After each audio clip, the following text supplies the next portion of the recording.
Diyan mga boss, good evening mga boss ah. Ano na yung gina-wiring ko mga boss may i-share ko sa inyo yan mga boss ng wiring ito mga boss ng Rossi 110 mga boss Magkatulad ito sa mga boss ng color coding ng Honda pattern mga boss na wiring.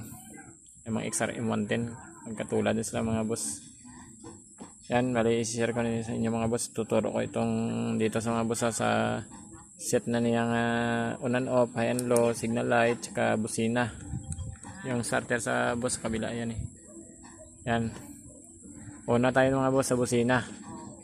Yung color coding yan mga boss ng busina sa gustong sa mga gustong matuto diyan ng wiring, ito yung share yung video natin para maraming makita nito mga boss. Ngayon lang ako naka-tutor ulit kasi busy sa work mga boss. Yan, sa busina muna tayo mga boss. Ito yung sa busina natin yung kulay itim. Yan. Dilim kasi mga boss Yan ang kulay itim mga boss na wire. Yan yung galing dyan sa susian. Yan Diyan pag on mo. Yan. Pag on mo dyan, galing sa pula, din yan pupunta sa kulay itim.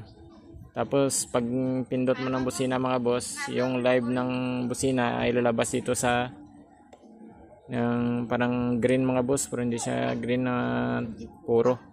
Yan yan ang live yan papuntang busina mga boss diyan. Tapos yung isang busina nito, yung wire na isa dito mga boss ay automatic ground yan mga boss. Yan. Tapos sa signal light naman tayo. Testing natin busina muna. Ito, gumana na yan mga boss Tapos yung signal light naman natin, yung galing placer. Yan, tingnan dito muna. Basta diyan mga boss Tingnan nyo lang diyan, yung isa diyan ay kulay itim rin, galing switch, ignition switch. Tapos yung palabas niya na light ay kulay gray, na purong gray. Yan, hanapin natin dito mga boss, yung kulay gray. Yan yung kulay gray mga boss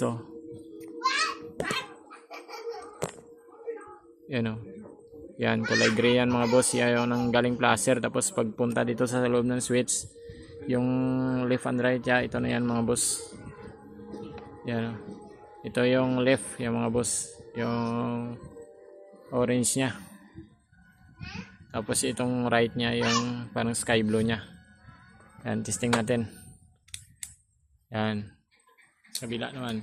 Yan okay na siya. Tapos sa headlight natin mga boss, ang main supply niyan, pag hindi siya battery operated, ito naman mga boss, kulay yellow, galing regulator yan mga boss. Yan, kung kutom na yellow. Tapos yung papunta dyan sa switch, kutom na yellow, pag palabas unang switch mo yan mga boss, yan papunta siya sa high and low dito, sa loob ng high and low. Tapos yung isa dito, pag switch mo, papunta doon sa kulay brown. Yan ito yung palabas na kulay brown, papunta doon sa taillight niya sa likuran mga boss. Hindi to gagana mga boss yung headlight niya pag patay yung makina ng motor. Dapat papanda rin to para gumana yung power nito mga boss, kasi hindi siya battery operated. Easy bolts ito mga boss.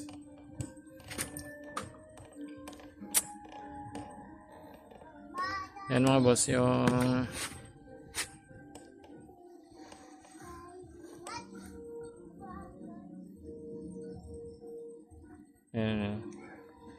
ito na mga boss yung high and low nya. Yan ito yung high and low nya. Ito yung low, ito yung high, yung blue, yung puti, yung kanyang low. Pag ito yung mga boss di ba nakapatayan. Unang switch mo yan mga boss. Bali papunta dyan yung yellow papuntang brown. Tapos yung yellow papunta dyan sa loob ng high and low. Pag unang dyan ilaw yung mga boss ay sa kulay puti pupunta yan. Pag pinindot mo, ayan, pag pinindot mo ganun mga boss, high na yan, sa kulay blue yan pupunta yung power nya. Kaya ganun lang kadali mga boss. Tapos ang isa yung kulay brown, ito may parang pag light sa dito sa harapan. Yan yung kulay brown, magkarugtong siya sa hulihan mga boss na tail light nya. Yan mga boss, hanggang dito na lang tayo. Sa susunod I-share yung video natin para maraming makakita ng tutorial natin mga boss. Thank you mga boss.